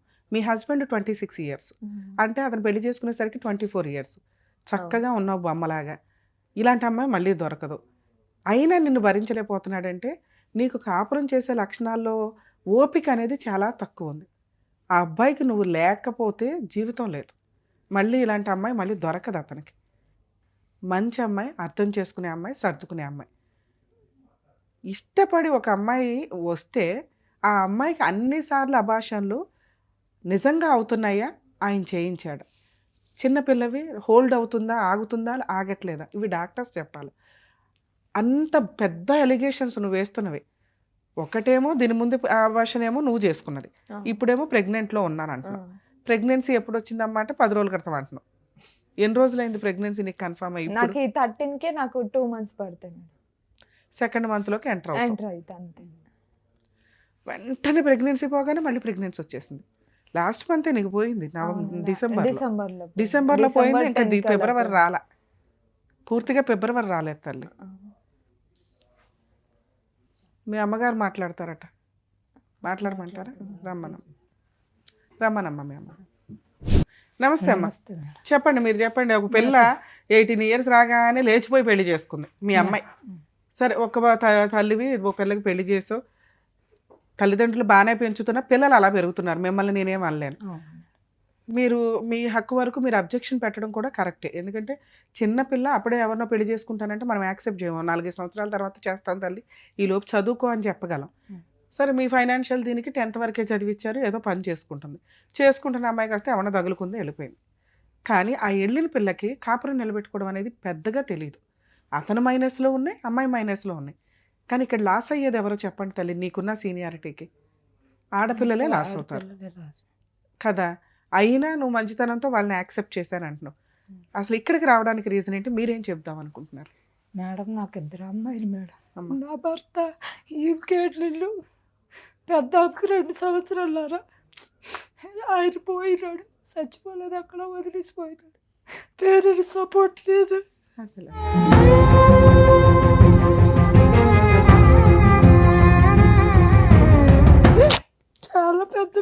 నాది చెప్పలేకపోతుంది. బాధపడద్దు, చెప్పండి. చేయగలిగినంత ఏదో ఒకటి న్యాయం చేద్దాం, చెప్పండి. అక్క చెల్లెలు అన్నదమ్ములు అందరూ ఉన్నారు. మా పెద్ద అమ్మాయికి 17 సంవత్సరాలకి మంచి సంబంధం కోరుండి వచ్చినారు, కట్నం లేకుండా చేసుకున్నారు. అబ్బాయి ఒక్కడే, నా అమ్మ లేదు, నాన్న ఉన్నాడు. వెనక ముందు అక్క చెల్లెలు అన్నదమ్ములు ఎవరు లేరు. మంచి సంబంధం. మేము మా ఫ్యామిలీ వాళ్ళు అందరూ వెళ్ళి చూసి చేసినాం మేడం. అమ్మాయికి ఒక బాబు. ఈ అమ్మాయికి 10th క్లాస్లో జాయిన్ చేసిన, 10వ తరగతి పాస్ అయ్యింది. ఇంటర్లో జాయిన్ చేసిన 15,000 కట్టిన ప్రైవేట్ కాలేజీలో. నేను చదువుకుంటా, నేను గవర్నమెంట్ స్కూల్లో చదవను, నేను ప్రైవేట్లో చదువుతా అంటే నేను 4 ఇళ్లలో పని చేసుకొని బతుకుతాను. హైదరాబాద్ వచ్చి సొంత ఇల్లు కూడా లేదు నాకు. భర్త సపోర్ట్ లేదు, అత్తవారి సపోర్ట్ లేదు, పేరెంట్స్ సపోర్ట్ లేదు, ఎవరు లేదు. ఈ పిల్లలకి ఎలా పెంచుకొని వచ్చిందో నాకు తెలుసు. చెప్పలేకపోతుంది. 4 సంవత్సరాలకి తిండి పెట్టలేదు, అన్నం కూడా పెట్టలేని పరిస్థితులు. 4 సంవత్సరాలు గవర్నమెంట్ స్కూల్లో జాయిన్ చేస్తే గవర్నమెంట్ స్కూల్లో తీసుకోమని ఇస్తున్నారు. వాళ్ళ కాలు పట్టుకొని బతుకులాడు. ఎందుకు తీసుకోలేదు మీరు? 4 సంవత్సరాలు 5 పూర్తయితే తీసుకుంటాము సార్. నేను పోయి తిండి కూడా పెట్టలేను, ఇప్పుడే వచ్చిన హైదరాబాద్, నాకు ఏం తెలియదు అని చెప్తానన్నారు. ఏజ్ ఎక్కువ రాస్తామని చెప్పి. మీ హస్బెండ్ తప్పు, నీ తప్పు లేదు. మీ ఇంట్లో వాళ్ళు మీకు ఎందుకు సపోర్ట్ చేయలేదు? సపోర్ట్ అంతే, ఇంకేం చేయాలి మేడం. వాళ్ళు పేదోలే, కష్టపడి బతికేటోళ్ళు, ఎవరికి ఏం లేదు. ఈ పిల్లకి నా 2 సంవత్సరాలు, 1 సంవత్సరం ముందు పుట్టినట్టు గవర్నమెంట్ స్కూల్లో జాయిన్ చేసిన. చదువుకుంది. ఇంటర్లో నేను గవర్నమెంట్ కాలేజ్ చదవను, నేను ప్రైవేట్లో చదువుతానంటే మేడం వాళ్ళ దగ్గర డబ్బులు తెచ్చి కాలేజీలో జాయిన్ చేసిన. జాయిన్ చేసి 6 నెలలు కూడా వెళ్ళలేదు. నాకు చదువు మీద ఇంట్రెస్ట్ లేదు, నేను మానేస్తాను, నేను ఎక్కడైనా డ్యూటీ చేసుకుంటాను. ఇద్దరు ఫ్రెండ్స్, దీని ఫ్రెండ్స్ ఇద్దరు ఇద్దరు ఒకటేసారి జాయిన్ అయినారు, ఒకటేసారి మానేసినారు. మానేసి ఇంకా మేము డ్యూటీలు చేసుకుంటామన్నారు. వద్దమ్మా, డ్యూటీ వద్దు, నీకు ఏజ్ తక్కువ ఉంది, నీకు ఎవరు డ్యూటీ ఇయ్యరు, నువ్వు చదువుకో, నీకు ఎంత డబ్బులైనా నేను అప్పు చేసి మేడం వాళ్ళు కాలు పట్టుకొని నేను చదివిస్తా అని చెప్పిన. చెప్పితే ఈ పిల్ల వినలేదు. వినుకుంటే నాకు అసలు నా మాటలు ఎక్కసేది. ఏదైనా నాకు బ్లాక్మెయిల్ చేసి ఊరేసుకొని చచ్చిపోతా, గ్యాస్ ఇప్పుకొంత ఒక్క మాట మాట్లాడితే తల్లిగా నాకు అసలు వాల్యూ చేయదు. నా పెద్ద కూతురు అంటే నిజంగా నాకు తల్లి తర్వాత తల్లిలాగా అన్నీ అర్థం చేసుకుంటుంది. ఎవరికి చెప్పవద్దని చెప్పండి మేడం, నా బాధ. చదువు మానేసింది, అక్కడ పని ఎత్తుక్కుంది, పనికి వెళ్ళి ఆ అబ్బాయిని 4 నెలలు 5 నెలలు నాకు ఒకసారి చెప్పింది. వాళ్ళు అన్నారు, మేము వచ్చి మాట్లాడతామంటే వద్దు, ఇప్పుడు అమ్మాయికి పెళ్లి చేసిన పిల్లకి 16 సంవత్సరాలు ఏజ్ కూడా అవ్వలేదు. అమ్మాయి ఏజ్ అయిన తర్వాత నేను మాట్లాడతా, అబ్బాయికి క్యారెక్టర్ వెళ్ళాడు, వేరే దగ్గర డ్యూటీ చేస్తాడు, అవన్నీ నేను కనుక్కుంటాను, 3 సంవత్సరాలు టైం ఎత్తాను, 3 సంవత్సరాల లోపు అబ్బాయి క్యారెక్టర్ వెళ్ళాడు, అవన్నీ చూస్తాను నేను పిల్లకి చెప్పిన. అబ్బాయికి తల్లిదండ్రులు లేడు, ఆయన ఎలాగున్నాడో ఏటో తెలియదు కదా మనకి. నీ జీవితం ఖరాబ్ అయితే నా జీవితం, తండ్రి భర్త లేడు, ఇద్దరికి కష్టపడి పెంచినాను, నా పరిస్థితులు అది నీది రావద్దని చెప్పేసి నేను ఎంత కాలు ఏలు పట్టుకొని బతిమలాడితే అబ్బాయి ఏం చేసిండు, లేదు నేను పెళ్లి చేసుకో, ఈ పిల్ల పనిచేసిన డ్యూటీ దగ్గర 2024 మే 8వ తేదీ పనిచేసిన దగ్గరికి వెళ్ళి పుల్లు తాగేసి రోడ్ల మీద నేను చచ్చిపోతాను, నేను బయటకు రాకపోతే కారు కింద పడిపోతాను దీనికి బెదిరించినాడు. బెదిరించి రాత్రి 8 గంటలప్పుడు ఫుల్ గొడవ అయింది శ్రీరామ్ నగర్ కొండాపూర్ ఏరియాలో. అంత పోరాడి పెళ్లి చేసుకున్న అతను ఇప్పుడు అమ్మాయి వద్దు అనటానికి కారణం ఏంటి చెప్తా మేడం. ఫుల్ గొడవాడి రాత్రి 1 గంట మా ఇంటికి తాగేసి వచ్చి కిరాయి రూమ్లు అవి 1 గంట రోడ్డు మీద ఎలగరుతాడు. బయటకు వస్తావా రావా, నేను రోడ్డు మీద అరితే నువ్వు ఇంట్లో ఎలా పడుకుంటావు, నువ్వు ఇప్పుడు వచ్చి నాతో వచ్చి పెళ్లి చేసుకోవాలని గలీ తిట్టుకొని మా ఇంటి ముంగట అరుతుంది. గల్లీ వాళ్ళందరూ చూస్తాండ్రు మేడం. అలా అన్నయ్యకి ఆ రాత్రి 2 గంటలప్పుడు ఫోన్ చేసి మీ తమ్ముడు ఇలా మా ఇంటి దగ్గర వచ్చి గొడవ చేస్తాడు, తీసుకెళ్ళి అయ్యా కొంచెం పొద్దున్న మాట్లాడదామా, ఇక్కడ మేము కిరాయి ఇల్లు, ఆడపిల్లలు ఉండే ఇల్లు, నాకు మగోడు లేడు, నేను ఈ టైంలో ఎవరితో మాట్లాడతానని చెప్తే వినుకుంటే వాళ్ళ అన్నయ్యకి 3 సార్లు ఫోన్ చేసిన 3 సార్లు పట్టించుకోలేదు మేడం. పట్టించుకోకపోతే సర్లే గొడవ ఎందుకని, నాయన నువ్వు వచ్చి మా ఇంట్లో పడుకో, పొద్దున్న లేచి మాట్లాడదామని ఆయనకి మా ఇంటికి పిలిచిన. పిలిస్తే వచ్చినాడు, ఉన్నాడు. ఉండి పొద్దున్న 6 గంటలకు పిల్లని తీసుకొని వెళ్ళిపోండి, మా ఇంటి నుంచే తీసుకెళ్ళాడు. ఓకే. నేను వదిలేసిన, ఎందుకంటే అమ్మాయికి ఏజ్ అవ్వలేదు, ఎక్కడికి వెళ్ళి పెళ్లి చేసుకున్నా పట్టుకుంటారని నేను వదిలేసిన. వదిలితే ఏం చేసింది, పెళ్లి చేసుకొని 10th క్లాస్ సర్టిఫికేటు పోలీసులకు చూపించింది. దాని మీద 1 సంవత్సరం ఏజ్ ఎక్కువ చూపిస్తే పోలీసులు ఏమన్నారు, ఎందుకమ్మా మరి వాళ్ళిద్దరు మేజర్లు అయినారు, ఇంకా పెళ్లి చేసుకున్నారు, ఇంకెంత ఏం తప్పు లేదు, ఇంకా నువ్వు వెళ్ళిపో అని చెప్పినారు. 2 రోజులు తిప్పించుకొని వీళ్ళు 10 రోజుల తర్వాత వచ్చినారు. 2 చేత 3 లెటర్లు రాయించినారు. ఈ పెళ్ళికి నేను ఒప్పుకున్నానని నేను రాసిన, ఆ అమ్మాయి కూడా నాకు ఇష్టమైన పెళ్ళి అని ఆమె రాసింది. ఆ అబ్బాయి ఏదైనా నాదే బాధ్యత అని అబ్బాయి రాసినాడు. అలాగే పెళ్ళి 4 రోజుల నుంచి గొడవలు, విపరీతం కొట్టుడు, ఈ పిల్లకి కొట్టుడు మామూలు కాదు, మొత్తం మొక్కలు గట్రా వాసిపోయి ఆ చేతి మీద చూడండి. నెల రోజులకి అలా అయితే ఆ అమ్మాయి అన్ని ప్రెగ్నెన్సీలు ఎందుకు తెచ్చుకుంటుంది? ఏమో నెలకు ఒక ప్రెగ్నెన్సీ తెచ్చుకుంటుంది తెలుసా? ఇప్పుడు నువ్వు చెప్తున్న దాంట్లో ప్రెగ్నెన్సీలు అయితే తొందరగా దేవుడు లేని వాళ్ళకి ఇచ్చిన భోగం తొందరగా అందుతుంది మేడం. నిన్న అప్పుడు దాని ప్రికాషన్స్ వాడుకోవాలా? ఇవన్నీ అయితే తెలిసినాయి కదా. నేను ఎంత చెప్పినా నా మాట వినేది కాదు. ఇప్పటికీ అలాగే చేసుకుంటారు. నువ్వేం చేస్తావు లేదు నువ్వు సరే ఎక్కడికి ఎందుకు వచ్చారు తల్లి? ఏ అబ్బాయితో విడిపోయేటట్టు ఏదైనా చేయండి మేడం. ఆయన దగ్గర ఉన్న అమ్మాయి అసలు ఉండలేదు. మీ అమ్మాయి వదిలేస్తుంది అతన్ని? ఏమో మరి వదిలిస్తే నా ఇంటికి రానిస్తా మేడం. ఆయనతోటి ఉండి నేనే టెన్షన్ పడి, నాకు భర్త లేడు, ఇంకొక ఆడపిల్ల ఉంది, ఆ అత్తోరింట్లో పరువు పోయింది మొత్తం. వాళ్ళందరూ చూస్తున్నారు కదా, ఇక్కడ మాట్లాడుతున్నది ఒక తల్లి ఆవేదన. మైనర్స్ ఎవరైతే ఉన్నారో ఒక్కసారి ఆవిడ బాధపడుతున్న బాధని రియలైజ్ అవ్వండి. మరి మీ ఏజ్కి అర్థమవుతుందో లేదో తెలియదు కానీ కొన్ని వందల మంది తల్లిదండ్రులు గుండెల పగిలి ఎగుడుస్తున్నారు. దానికి ఎగ్జాంపులే ఇక్కడ మన ముందు కూర్చున్న ఒక కన్న తల్లి. పెళ్లి చేసుకున్నాక జరిగే హ్యాపీ సంఘటనలు జరుగుతాయి, జరిగే కష్టాలు జరుగుతాయి, తీసుకోవాల్సిన బాధ్యతలు ఉంటాయి. మైనర్ మ్యారేజ్లు 10 ఇయర్స్కో 11 ఇయర్స్కో చేసిన స్టేజ్ నుంచి 13 ఇయర్స్, 13 నుంచి 16, 16 నుంచి 18 కంప్లీట్ అవ్వాలనేది ఒకటి హెల్త్ పరంగాను మెంటాలిటీ పరంగాను అప్పటికి సొసైటీని కొంత చూసే విధానంలో ఉంటారు కాబట్టి వాళ్ళకి అన్నీ అర్థమవుతాయి అన్న ఉద్దేశంతో లీగల్గాను మొత్తం మేధావులు ఈ ఏజ్ పర్ఫెక్ట్ అని డిసైడ్ చేసి అమ్మాయిలు 18 కంప్లీట్ అవ్వాలి, అబ్బాయిలు 21 కంప్లీట్ అవ్వాలి మ్యారేజ్కి అనేది డిసైడ్ చేసి పెట్టారు. ఈలోపు ఒళ్ళు కొవ్వెక్కి ఫిజికల్గా వచ్చే ఫీలింగ్స్ని కంట్రోల్ చేసుకొని చావలేక చేస్తున్న చెత్త పనులు. ఒకప్పుడు అంత స్వేచ్ఛ ఉండేది కాదు. పెరిగే విధానంలో కూడా పద్ధతులు, సాంప్రదాయాలు, కుటుంబం ఎక్కువ మంది ఉండేవాళ్ళు కాబట్టి అబ్బాయి ఏం చేస్తున్నా మిగతా వాళ్ళకి తెలిసేది, అమ్మాయి ఏం చేస్తున్నా తెలిసేది. ఈ రోజున అలా లేదు. ఎవరికాళ్ళు అమ్మా నాన్న. కర్మ ఏంటంటే అమ్మా నాన్నలో ఎవరో ఒకళ్ళు లేకపోతే ఆ తల్లి పరిస్థితి, ఆ తండ్రి పరిస్థితి అధ్వానంగా ఉంటుంది. ఇద్దరు ఉన్నా కూడా తల్లిదండ్రులు ఏడుస్తున్నారు. వీక్లీ ఒక్క కాలన్నా ఇలాంటిది అటెండ్ అయి చేస్తున్నాం. ఎందుకు అంటే పిల్లలు ఇంత బరితెగించి వ్యక్తిగత స్వేచ్ఛ. ఈ రోజున ఆ తల్లి ఒక 100 మంది తల్లిదండ్రుల యొక్క ఘోషణ చెప్తుంది.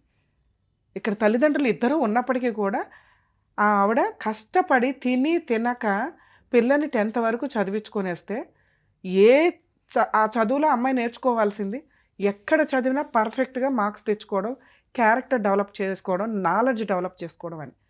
ఫలానా స్కూల్లోనే కాలేజీల్లోనే చదువుతూ ఉంటే మన రేంజ్ అది కాదు. గవర్నమెంట్ ఏమి పని లేక పెట్టిందా ఫ్రీ కాలేజీలు, గవర్నమెంట్ కాలేజీలు అని? వాటిలో చదవాలి.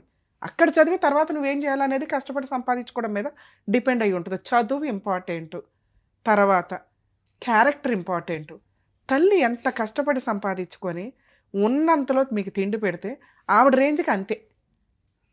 ఎప్పుడైతే ఇంకొక మొక్క యాడ్ అవుతుందో ఫ్రూట్స్ కనీసం అరే అమ్మ తినక సంపాదించింది, మనల్ని చదివించింది, ఒక ఇల్లు ఒక కనీసం కొంత ఒక 10 రోజులు పని చేయకపోయినా ఇల్లు గడిచేలాగా ఒక కొంత గోల్డ్ కొనుక్కోవడమా ఏంటి అనేది బేసిక్ ఆలోచించాలి. ఆ పని చెయ్యాల. సరే చేయలేదు చిన్నపిల్ల. పెద్ద కూతురు విషయంలో కూడా మరి వీళ్ళు చేసింది ఏంటి అంటే భయం. 2 ఆడపిల్లలు ఇంట్లో పెట్టుకుంటే మంచి సంబంధం వచ్చింది చేసేద్దామని ఆ పెద్ద అమ్మాయిని కూడా మైనర్గా ఉండగానే చేసేసారు. ఇక్కడ ఎవరు మాట్లాడలేదు, ఓకే. కానీ అక్కడ కుటుంబం బాగుంది, సంతోషం. ఇలాంటి ఒక సంబంధం వచ్చినప్పుడు అప్పుడు కూడా తల్లి ఆఫర్ ఇచ్చింది, 2-3 ఇయర్స్ ఆగుదాం తల్లి, వెనకాల అబ్బాయికి ఎవరూ లేరు, 2 వాళ్ళు ఏంటో మనకు తెలియదు, కనీసం ఆ తర్వాత మీ ఇద్దరి మధ్య బాండింగ్ బాగుంటే చేస్తాను అన్నా కూడా వినే పొజిషన్లో ఈ రోజున పిల్లలు లేరు. ఇలాంటి మెంటాలిటీ ఉన్న పిల్లలకి కొంత ఇది ఈవిడ ప్రయత్నించిన లౌక్యాన్ని మీరు ప్రదర్శించాలండి. ఎందుకంటే వాళ్ళు కలిసి ఉండేది లేదు, సచ్చేది లేదు. రియల్ లవర్స్ వేరు. వాళ్ళు నిజంగా తల్లిదండ్రులకి టైం ఇస్తారు. వాళ్ళు జీవితంలో ప్రూవ్ చేసుకుంటారు. జాబ్ చేయడమా, చదువు కంప్లీట్ చేయడమా, కెరియర్లో సెటిల్ అయినాక పెళ్ళిళ్ళు చేసుకోవడానికి మీ దగ్గరకు ఒక ఆఫర్ వస్తే అప్పుడు ఒప్పుకోండి. మినిమం వాళ్ళు మీకు చెప్పిన తర్వాత 3 years అన్నా గ్యాప్ ఉండాలి. పిల్లలు రియలైజ్ అవ్వండి, తల్లిదండ్రులు బతికుండాలి అంటే మీరు కనీసం వాళ్ళకు 3 years డైజెస్ట్ చేసుకోవడానికి ఒక టైం అయితే ఇవ్వండి. దేవుళ్ళ కంటే దారుణంగా మీరే డిసైడ్ చేసేసి వాళ్ళని గుండె జబ్బులు వచ్చేలాగా పోయేలాగా చేస్తున్నారు. లేకపోతే పరువులు పోయి వాళ్ళు 4 గోడల మధ్య ఇదైపోతున్నారు ఫంక్షన్లకి వీటికి వెళ్ళలేక. ఈ రోజుకి కూడా ఆ తల్లి ఆ పిల్లని కాపాడాలనే చూస్తుంది తప్ప విడగొట్టాలని చూడలా. ఇంకా కంటిన్యూ అవ్వాలా అంటే అమ్మాయి మాట్లాడింది మీరు ఇందాక వినుంటారు, చాలా దారుణంగా ఉంది. ఇప్పటికీ మెచ్యూరిటీ లెవెల్స్లో ఎవరి గురించి ఆలోచిస్తుందో తెలియట్లా. అన్ని అబార్షన్సా, ఎవ్వరూ చేయించలే ఇక్కడ. ఆ అమ్మాయికి ఉన్న హెల్త్కి నిలబడవు ఒక్కోసారి, లేదా ఆవిడకున్న యాటిట్యూడ్, విపరీతమైన యాటిట్యూడ్. ఈ రోజుకి ఆఫ్టర్ ఆల్ సమాధానం కావాలట. ఏమి సమాధానం కావాలా? ఆ తల్లికి సమాధానం చెప్పాలి మనం ఈ రోజున. వాళ్ళ అమ్మాయి చెప్పాలి సమాధానం. ఆ అబ్బాయి ఏమో చేస్తాడంటే అది ముందు అందరికీ తెలుస్తుంది కదా, ఏం చేస్తాడు ఏంటని. ఆ పిల్లోడిని కూర్చోబెడితే ఆ పిల్లోడు బేవని ఏడుస్తాడు. ఎందుకంటే ఇక్కడ మూల సూత్రధారి అమ్మాయి. అమ్మాయి యాటిట్యూడు, అమ్మాయి క్యారెక్టరు, అమ్మాయి యొక్క డామినేటింగ్ మెంటాలిటీ, ఆవిడకే అన్నీ కావాలనేవి. సో సైకలాజికల్గా చాలా కౌన్సిలింగ్ ఇస్తే కూడా ఎంతవరకు వాళ్ళు డైజెస్ట్ చేసుకుంటారు అనేది కూడా డౌటే. ఎందుకంటే టీనేజ్లో ఉన్నారు. మనం చెప్పేది ఏది నచ్చదు, అర్థమో కాదు. ఇక్కడ ప్రాబ్లం ప్రెజెంట్ పిల్ల ఆరోగ్యాన్ని చూడాల్సిన అవసరం ఎంతైనా ఉంది. ఎందుకంటే తనకి తెలియక రిపీటెడ్గా ప్రెగ్నెన్సీలు తెచ్చుకుంటుంది. అలాగే అటువంటి అబ్బాయితోటి కంటిన్యూ చేయాలా వద్దా? బాల్ ఇప్పుడు ఆ అమ్మాయి గ్రౌండ్లోనే ఉంది. తల్లి కూడా దేనికైనా సపోర్ట్ చేయడానికి రెడీగా ఉన్నారు కాబట్టి ఆవిడ నిజంగా మీకు హ్యాట్స్ ఆఫే చెప్తున్నాను తల్లి. ఒక తల్లిగా మీకు 100 మార్క్స్ పడుతుంది. మీ భార్యాభర్తల మధ్య ఏం తగాదాలు ఉన్నాయో ఏంటి అనేది పక్కన పెడితే నువ్వు ఒక మంచి మాట అన్నావు, నా పెద్ద కూతురు నాకు అమ్మ లాంటిదమ్మా, అన్నీ అర్థం చేసుకుంటుంది అని. నిజంగా ఎక్కడో అక్కడ నీ గోడు, నీ బాధ వినడానికి ఒక స్టేజీ దొరికింది. అలాగే నీ పెద్ద కూతురికి కూడా అర్థమవుతుంది నిన్ను కాపాడుకోవాలని.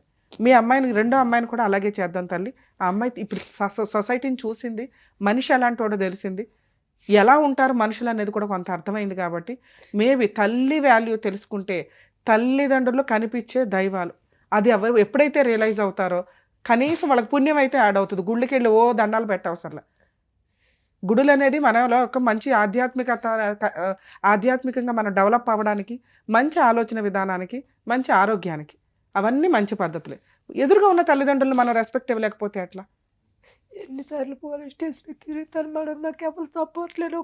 వద్దు తల్లి, ఇప్పుడు మీ అమ్మాయి ఏం డెసిషన్ తీసుకుంటుందో మనం చేద్దాం. పనికి వెళ్తే పనికి వెళ్ళకపోతే పని నుంచి తీసేస్తారు. హైదరాబాద్లో బతకాలంటే చాలా కష్టం, కిరాయిలు పెరిగిపోతుంది.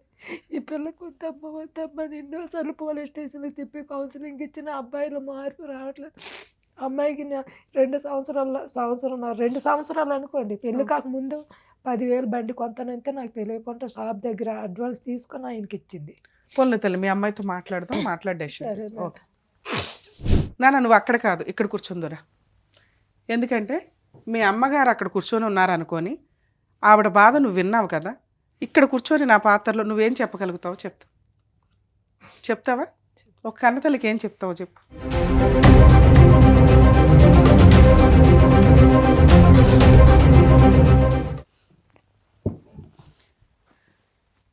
మీ అమ్మగారు ఏమన్నారు? నా పిల్ల చిన్నపిల్ల, నా పిల్లకి ఏమీ తెలియదు, నా మాట వినదు. ఎందుకు మీరు అమ్మ మాట వినరు? అంటే ఆయనకు వద్దని నేను కూడా అనుకున్నాను. నేను మీ లవ్ గురించి మాట్లాడట్లేదు తల్లి. ఆ రోజు నేను నీతో మాట్లాడలేను, నువ్వు చిన్నపిల్లవి. ఈరోజు మీకు 20 years దాకా వచ్చింది, మెచ్యూరిటీ ఉంది. నేను మాట్లాడేది మీకు అర్థమవుతుంది. మీ అమ్మ ఘోష మీకు అర్థమయ్యిందా? మీ అమ్మ బాధ మీకు అర్థమయ్యిందా? నాకు కొన్ని మాటలు ఇట్లా అనిపించినాయి, అరే తల్లి ఎంతమంది బాధపడుతున్నారు, మేము రెగ్యులర్ వింటాం, నేను తెలుసు అన్నారు మీరు. సో రెగ్యులర్ వింటున్నాను తల్లి. వీక్లో ఒక్కసారైనా ఇలాంటి కాల్ వస్తుంది. మీ అమ్మ పడే బాధ లాంటి తల్లిదండ్రులు, వాళ్ళకి మీరు ఏం సమాధానం చెప్తారో చెప్పండి. ఇలాంటి తప్పులు మాత్రం ఏ అమ్మాయి చెయ్యొద్దు. వినండి, ఎవరైతే ఫేస్ చేశారో ఆ అమ్మాయే చెప్తుంది. దయచేసి వినండి. ఆ ఏజ్లో వినకపోవచ్చు కానీ 2 yearsలో వాళ్ళ అమ్మ చెప్తున్నారు, రమ్య గారు చెప్పారు, రిపీటెడ్గా సమాజంలో ఎవరు చెప్పినా కూడా ఆ ఏజ్కి వినకపోవచ్చు. కానీ అదే ఫేస్ చేసేసిన అమ్మాయి ఈ రోజున మన ముందుకు వచ్చి కూర్చొని చెప్తుంది. ఏంటో చెప్పండి. ఇలాంటి పని మాత్రం ఏ అమ్మాయి చేయొద్దు. ఎందుకు లవ్ చేయొద్దా? లవ్ చేయాలి, కానీ పేరెంట్స్ మాట ఫస్ట్ వినాలి. సూపర్. వాళ్ళకంటే ఫస్ట్ ఉండేది మీతోటి ఫస్ట్ నుంచి ఉంటుంది పేరెంట్స్, కాబట్టి లవ్ కంటే ఫస్ట్ మీరు పేరెంట్స్ మాట వినాలి. ఎందుకంటే ఎంతైనా మీకు ఏదైనా పేరెంట్సే తప్ప లవ్ కానీ హస్బెండ్ కానీ ఎవ్వరు రారు. ఇప్పుడు నేను చూసాను మేడం, నాకు ఎన్ని గొడవలైనా ఎన్నైనా మా అమ్మనే నాతో తిరిగింది, కానీ ఆ అబ్బాయి మాత్రం కొంచెం కూడా పట్టించుకునేదే లేదు. నాకు అర్థమైంది, నాకు ఈ టైంలో నాకు క్లారిటీ వచ్చింది. నేను అక్కడి నుంచి వచ్చింది అబ్బాయితో నేను మాట్లాడాలని కూడా అనుకోలేదు మేడం, ఎందుకంటే అక్కడనే కొంచెం క్లారిటీ ఇచ్చాడు అబ్బాయి నాకు వద్దని. నాకు కొంచెం ఏంటంటే అబ్బాయి ఎందుకు వద్దు అనుకుంటున్నాడు అదొక్కటి నాకు క్లారిటీ కావాలి మేడం. ఓకే తల్లి, ఇంకొకటి, ఇప్పుడు మీ అమ్మగారు డెసిషన్ నీకే వదిలేశారు, పడిన నరకం చాలు అని. ఈ అబ్బాయి మళ్ళీ 2 రోజుల తర్వాత వచ్చి మళ్ళీ కాళ్ళు పట్టుకుంటే ఏం చేస్తావు? ఆయన రాడు మేడం. వచ్చినా కూడా నాకు వద్దు మేడం, ఎందుకంటే నేను నా చిన్న ఏజ్ లోనే నేను పడింది నాకు చాలా అయిపోయింది. నేను చాలా చూసిన, నేను ఎంత దగ్గర ఒక 10 kgs లాస్ అయిపోయినా నేను మ్యారేజ్ అయిన తర్వాత ఆ అబ్బాయి వల్ల. అమ్మ మీరు ఇక్కడికి వచ్చి నుంచోండి ఒకసారి. మీ అమ్మ ఒక మాట అంది, తల్లి నా పెద్ద కూతురు నాకు తల్లితో సమానం. అర్థమవుతుందా? అంత సపోర్టు మోరల్గా పెద్దమ్మాయి ఇచ్చింది. అంతకంటే ఎక్కువ బాధని నీ బిహేవియర్ వల్ల నువ్వు ఇచ్చావు. ఒక్కసారి కాళ్ళకి దండం పెట్టి సారీ చెప్తాను.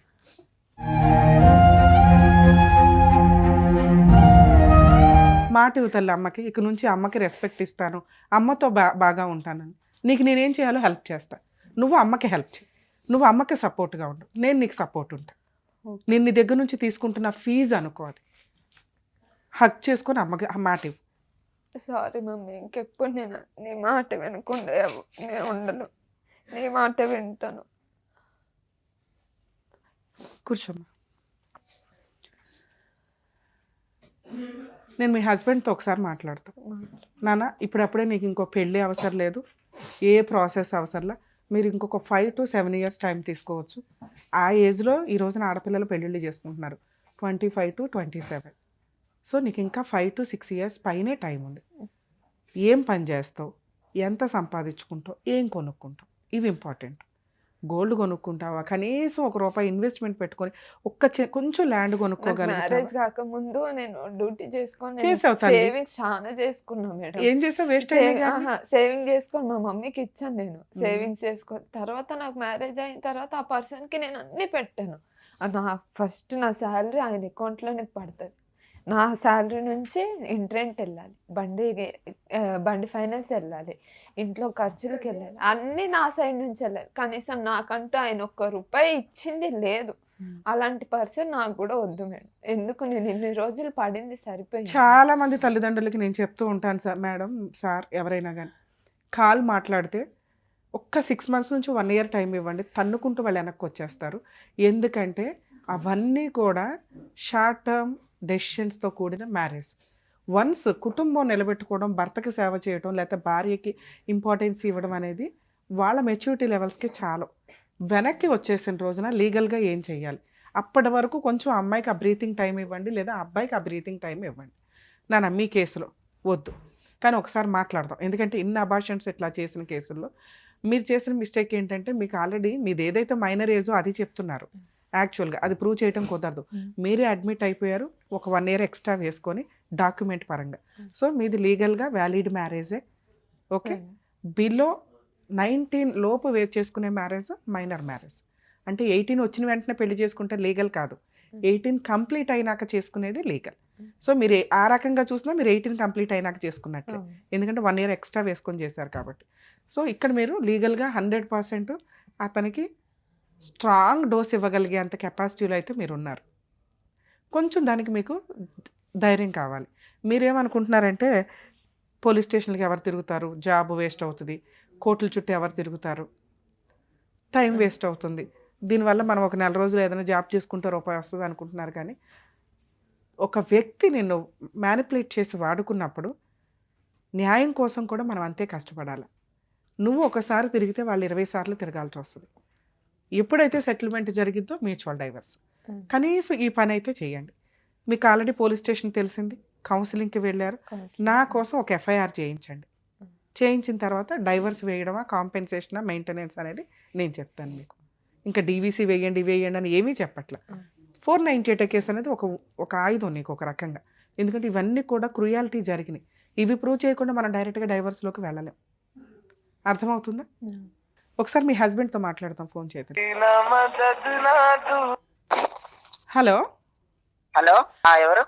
సుమన్ టీవీ నుంచి న్యాయవేదిక ప్రోగ్రామ్ అడ్వకేట్ రమ్య అని మాట్లాడుతున్నానండి. చెప్పండి మేడం. మీ వైఫ్ వేదా గారు వచ్చారు ఇక్కడికి, న్యాయం కావాలి మేడం అని.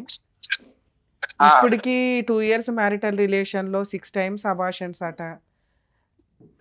మొన్నేమో మీరు ఏదో సూసైడ్ అటెంప్ట్ చేయపోయారంట అమ్మాయి ఇంట్లో నుంచి బయటకు వచ్చేస్తే. ఏంటి ఇప్పుడు అసలు మీ ఇద్దరు కలిసి ఉండే ఉద్దేశం ఉందా లేదా? లేదు మేడం, వద్దనే అమ్మాయి వాళ్ళ అమ్మ అందరూ వచ్చి మాట్లాడారు. నేను కూడా వద్దనుకుని ఉన్నాను కదా మేడం. మరి ఎందుకమ్మా అన్నిసార్లు ఇంటి మీదకి వెళ్ళి మరీ పెళ్లి చేసుకున్నామంట కదా? ఒక ఆడపిల్లని అట్లా పెళ్లి చేసుకుని 6 సార్లు అబార్షన్ చేసి వదిలేస్తానంటే ఎట్లాగా? ఇప్పుడు మళ్ళీ అర్థం కాలేదు మేడం. అన్నిసార్లు అబార్షన్లు ఎందుకు చేయించావు నువ్వు అమ్మాయికి? నేనేం నా సొంతంగా నేను చెప్పలేదు మేడం. అమ్మ లేదు, పిల్లలు కావాలంటే ఏమంటారు ఇట్లా అన్ని ఉన్నప్పుడే నేను చేసుకుంటా, మా పిల్లల పేరు మీద ఏదో ఒకటి ఉన్నప్పుడే అని చెప్పి వచ్చా ఉంటే అట్లా దాని గురించి అయింది మేడం, అంతే. లైన్ లో ఉండండి. ఏంటి మీరు ఏదో అడుగుదాం అనుకున్నారు, చెప్పండి. మళ్ళీ ఇప్పుడు నేను ప్రెగ్నెంట్ ఉన్నా కదా మేడం, దానికి ఏమంటాడు ఆయన? ఆ సమాధానం ఏమంటాడు? మళ్ళీ మేము వెళ్ళినప్పుడు కూడా ఆయననే వద్దన్నాడు, కానీ మేము అక్కడ వెళ్ళి ఫైట్ చేసింది ఆయన గురించి, నా బేబీ గురించి. నేను ఇప్పుడు ప్రెగ్నెంట్ ఉన్నాను, నాకు వద్దన్నాడు, రోడ్డు మీద వదిలేశాడు. ఇప్పుడు నేను దాని గురించి నేను శ్రీరామ్ నగర్ వెళ్తే అందుకు వాళ్ళు వచ్చి మాట్లాడుకున్నారు అని చెప్తున్నాను. లాస్ట్ టైం ప్రెగ్నెన్సీ ఉంచుకోవాలి, పిల్లలు ఉండాలి అనే కదా మీరు అంతా బతిలాడి తీసుకెళ్లారట. మరి ఇప్పుడు ప్రెగ్నెన్సీ ఇప్పుడు వచ్చింది కదమ్మా ప్రెగ్నెన్సీ, ఇప్పుడు వచ్చినప్పుడు బాగా చూసుకోవాలి కదా, ఎందుకు వదిలేసావు నువ్వు? అప్పుడు బాగా చూసుకుంటామని వాళ్ళందరూ వెళ్ళి తీసుకొచ్చినప్పుడు అప్పుడు ఎందుకు చేసుకోలేదు మేడం? మరి అప్పుడు సరే ఆమంతకి ఆమె చేసుకొని వచ్చింది. సరే ఇప్పుడు వచ్చిందిగా ప్రెగ్నెన్సీ, ఇప్పుడు ఏం చేద్దాం చెప్పు? లేదు మంచి ఉన్నట్లేదు నా దగ్గర. మరి ఏం చేద్దాం? అమ్మాయికి ఏమి న్యాయం చేద్దామో చెప్పు. అయితే న్యాయం అంటే ఏం చేయాలి మేడం? మరి అమ్మాయికి ఏదైనా కాంపెన్సేషన్ ఇవ్వాలి కదమ్మా. ఇప్పుడు అమ్మాయి ప్రెగ్నెన్సీ అయితే అమ్మాయి ఉంచుకుంటానంటుంది, పుట్టబోయే పిల్లలకి ఏమి న్యాయం చేద్దాం, అమ్మాయికి ఏమి న్యాయం చేద్దాం? సరే నేను విడాకులకు ఒప్పిస్తాను అమ్మాయిని, మీరు నా ఆఫీస్కి రండి, మ్యూచువల్ డైవర్స్ ఇప్పిస్తాను ఇద్దరికి. ఆ అమ్మాయికి ఏమి న్యాయం చేస్తావో చెప్పు. ఫ్రీగా అయితే డైవర్స్ ఇవ్వదు కదమ్మా. ఇప్పుడు 498 డీవీసీ మా దాకా, మా షో దాకా వచ్చినప్పుడు మేము ఆవిడకి ఫ్రీ లీగల్ ఎయిడ్ ఇవ్వాల్సి వస్తుంది.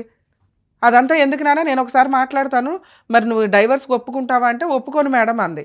సరే అబ్బాయిని అడుగుతాను, అబ్బాయి డైవర్స్ అంటే మాత్రం మ్యూచువల్ డైవర్స్ ఇవ్వాల్సి ఉంటుంది, ఏదైనా న్యాయం చేస్తాను తల్లి నీకంటే. అసలు ఆ అమ్మాయి అయితే రెడీగా లేదు, నేను అమ్మాయిని ఒప్పిస్తాను, మ్యూచువల్ డైవర్స్కి ఆ అమ్మాయిని నేను ఒప్పిస్తాను. ఆ అమ్మాయికి ఏమి కాంపెన్సేట్ చేస్తారో చెప్పండి. నా దగ్గర అయితే ఏం లేదు మేడం, నా దగ్గర ఏం లేదు అని తెలిసి అమ్మాయి నా దగ్గరకు వచ్చి, నా దగ్గర అయితే ఏం లేదు. ఇప్పుడైతే ఉండాలిగా, 2 సంవత్సరాలు అయ్యింది కదా వాడుకొని. 2 సంవత్సరాలు అయినా అర్థం కాలేదు మేడం. అమ్మాయిని వాడుకొని ఫిజికల్ గా వాడుకొని 6 అబార్షన్ చేసి వదిలేస్తావా? అంటే ఎవరి కోసం మేడం అదంతా? నేనేమన్నా చేతులు కాళ్ళు కట్టేసి నేనేమన్నా చేసినా మేడం అట్లా అంటారు? సరే అమ్మా, పిల్లకి మెయింటెనెన్స్ అయితే ఇవ్వాలిగా భార్యకి. చట్టం ఏం చెప్తుందో అది మాట్లాడుతున్నాను నాన్న. నేను కోర్టుల చుట్టూ తిరగకుండా నీకు ఒక మంచి ప్రపోజల్ ఇస్తున్నాను. లేదు మేడం అని ఏదో అడ్డీ తెడ్డి అన్నట్టు మాట్లాడితే ఎట్లా కుదురుతుంది? ఏ అడ్వకేట్ దగ్గరికి వెళ్ళినా మీకు బేసిక్ గా తెలుస్తుంది కదా. ఇప్పుడు అమ్మాయి గురించే మాట్లాడుతున్నారు, మరి నాది కూడా అడగాలి కదా మేడం. అది నీ గురించి చెప్పు నాన్న, నీకేంటి కష్టం చెప్పు. ఆ అమ్మాయి ఉండట్లేదు, నువ్వే పోరాడావు, ఇంటి మీదకి వెళ్ళిపోయావు, నైట్ తీసుకెళ్లి పెళ్లి చేసుకున్నావు తెల్లారవగానే. ఇప్పుడేమో నాకు నచ్చలేదు అమ్మాయి అంటే ఆయన ముందు తెలీదా? ఎందుకు వద్దనుకుంటాను మేడం? ఎందుకు అంత చేసి నేను తీసుకొని వచ్చినప్పుడు నువ్వు ఎట్లా ఉండాలి? నీకు 10 మంది ముందు ఎట్లా మాట్లాడుతుంది అంటది, నేను ఎట్లా భరించాలి మేడం? అవన్నీ భరించలేవు కాబట్టి నువ్వు వద్దంటున్నావు ఇప్పుడు, అందుకని వద్దంటున్నావా? నేను ఇప్పటికీ 2 years నేను కూడా నేను ఇదే అవుతుంది మేడం. మాకు ఇప్పటికి వాళ్ళ ఇంటికి ఛాన్సాలు వెళ్ళి వచ్చింది కూడా. అమ్మాయి రాకపోయినా నేను కూడా వెళ్ళి తీసుకొచ్చిన, నేను రాకపోయినా అమ్మాయి వచ్చింది. ఆ అమ్మాయే కావాలి, అట్లాంటి బొమ్మే కావాలని కదా నువ్వు చేసుకున్నప్పుడు ఎచ్చు ఉంటాయి పుచ్చు ఉంటాయి. ఎచ్చు ఉంటేనే బాగుంటుంది, పుచ్చు ఉంటే నచ్చలేదంటే అట్లా మార్చుకోవాలా భార్యని? లేదు మేడం మారదు, మీరు చెప్పినంత మాత్రాన అయిపోదు మేడం అది. పోన్లే అమ్మ, మరి ఇప్పటికీ మరి ఇప్పుడు ఆమె సరే నువ్వైతే ఫిక్స్ అయ్యావు. పిఎస్ పోయింది, పిఎస్ ఈ డివైస్ కి అప్లై చేసింది, అక్కడ నేను సంతకాలు పెట్టిన, ఆమె సంతకాలు పెట్టింది. భరోసా కేంద్రంలో భరోసాలో. కౌన్సిలింగ్ అది. ఆ, కౌన్సిలింగ్ అక్కడ డైవర్స్ పేపర్లు కాదు ఆ అమ్మ. రోజు నేను ఒక్క వెళ్ళినప్పుడు నిమిషం నాన్న, నేను డైవర్స్ ఇట్లనే పేపర్లు వేయాలంటే లాయర్ దగ్గరికి వెళ్ళాలా, లాయర్కి ఫీజులు ఇచ్చుకోవాలి. ఇక్కడ ఫ్రీగా ఎవరు డైవర్స్లు ఇవ్వరు. కానీ ఆ అమ్మాయికి నేనేమంటున్నా, నేను ఫ్రీగా డైవర్స్ వేస్తాను తల్లి, ఏమైనా కాంపెన్సేషన్ ఇస్తే అన్నా. మరి కాంపెన్సేషన్ ఏమైనా ఇస్తావా చెప్పు ఆ అమ్మాయికి, న్యాయం ఏమైనా చేస్తే నేను ఫ్రీ సర్వీస్ చేస్తాను. న్యాయం అంటే నేనేం చేయలేను మేడం, అమ్మాయికి అయితే నేను ఏమి ఇవ్వలేను. ఏమి ఇవ్వలేవు. ఓకే ఏమి ఇవ్వలేదు. ఓకే నాన్న, అయితే కోర్టులో అమ్మ ఇదంతా అయ్యే పని కాదు, కానీ మీరు కోర్టులో చూసుకోండి, నేను చెప్తాను ఏమేం కేసులు. ఓకే. ఆ అబ్బాయి చాలా మొండి అవును. తల్లి, మీరు కూడా వినండి. ఇలాంటి వాళ్ళని ఎవరో ఫ్రీ లాయర్ వచ్చేస్తే కేసులు వేసేస్తే అయిపోద్దని అనుకోకండి. నువ్వు లవ్ చేయడానికి ఎంత ఎమోషనల్గా తల్లిని కాదు అనుకుని ముందుకు వెళ్ళిపోయావో, ఈ రోజున నువ్వు డెసిషన్ తీసుకోవాలి. ఇలాంటి వ్యక్తికి బుద్ధి చెప్పడం ఎట్లా అంటే, ఎవరు పడితే వాడు వచ్చి నిన్ను వాడుకొని మనసు తీసుకొని వెళ్ళిపోయి, మేబీ నీ దగ్గర చెడు ఉంది, నేను అదే చెప్పా, నీకు అర్థం కాల, భర్తను ఎట్లా చూసుకోవాలో తెలియలా, ఎంత మాట్లాడాలో తెలియలా, ఎంత ఎంటర్టైన్ చేయాలో తెలియలా. అతనికి ఇచ్చే రెస్పెక్ట్ అతనికి ఇవ్వాలి, అలాగే నీకు ఇచ్చే రెస్పెక్ట్ ఆయన నీకు ఇవ్వాలి. ఈ రోజున వదిలేయాల్సిన పరిస్థితి వస్తే కోర్టు దాకా వెళ్తే 498 డొమెస్టిక్ వైలెన్స్, మెయింటెనెన్స్ కేసులు పడతాయి. ఈ 3 కేసులకి అతను పెట్టుకునే లాయర్ ఫీజులే ఓ రేంజ్లో ఉంటాయి. అవన్నా నీకు ఇస్తాను అంటే నేను ఏదో మ్యూచువల్ డైవర్స్ ఏదో జూనియర్కి చెప్పి నేను ఫ్రీగా వేయించేదాన్ని, అర్థమవుతుందా? కానీ ఇది ఫైట్ చేయాల్సిన కేసు, ఫైటింగే చెయ్యండి. మేము కోర్టుల చుట్టూ తిరగలేమని అనొద్దు. పోలీస్ స్టేషన్కి వెళ్ళండి, 498 వేయండి. సఖీ సెంటర్ లొకేషన్ ఇస్తాను, సఖీ సెంటర్కి వెళ్ళండి, డీవీసీ కేసు విత్ మెయింటెనెన్స్తో ఫైల్ చేయండి. అతను మ్యూచువల్ డైవర్స్కి వచ్చిన రోజు మీకు గవర్నమెంట్ లాయర్ దొరుకుతారు, దొరక్కపోతే నాకు చెప్పండి. ఈ 2 కేసులు మాత్రం మీకు గవర్నమెంట్ నుంచి, లీగల్ డిపార్ట్మెంట్ నుంచి, లీగల్ సెల్ నుంచి ఫ్రీగానే అడ్వకేట్స్ ఉంటారు. ఒక దాంట్లో పబ్లిక్ ప్రాసిక్యూటర్ ఉంటారు, ఒక దాంట్లో గవర్నమెంట్ అపాయింట్ చేసిన అడ్వకేట్స్ ఉంటారు. ఈ రెండు పనులు మీరు చేస్తే మీకు లీగల్ సపోర్ట్ కావాల్సి వచ్చిన రోజు నేను అందుబాటులో ఉంటాను, సరేనా? మెయింటెనెన్స్ మినిమం 40,000 అడగండి. నీ పని నువ్వు చేసుకుంటూ ఉండు కుదిరితే. ఇప్పుడు నీకు ఆల్రెడీ ఏదో డెసిషన్ తీసుకుంటారు కాబట్టి హెల్త్ కొంతకాలం రెస్ట్ తీసుకో. ఇప్పుడు నీ టార్గెట్ ఇతని మీద ఫైట్ చేయడమే, ఇలాంటి వ్యక్తికి బుద్ధి చెప్పడమే, అర్థమవుతుంది? ఓకే. థ్యాంక్ యూ నాన్న, ఆల్ ది బెస్ట్.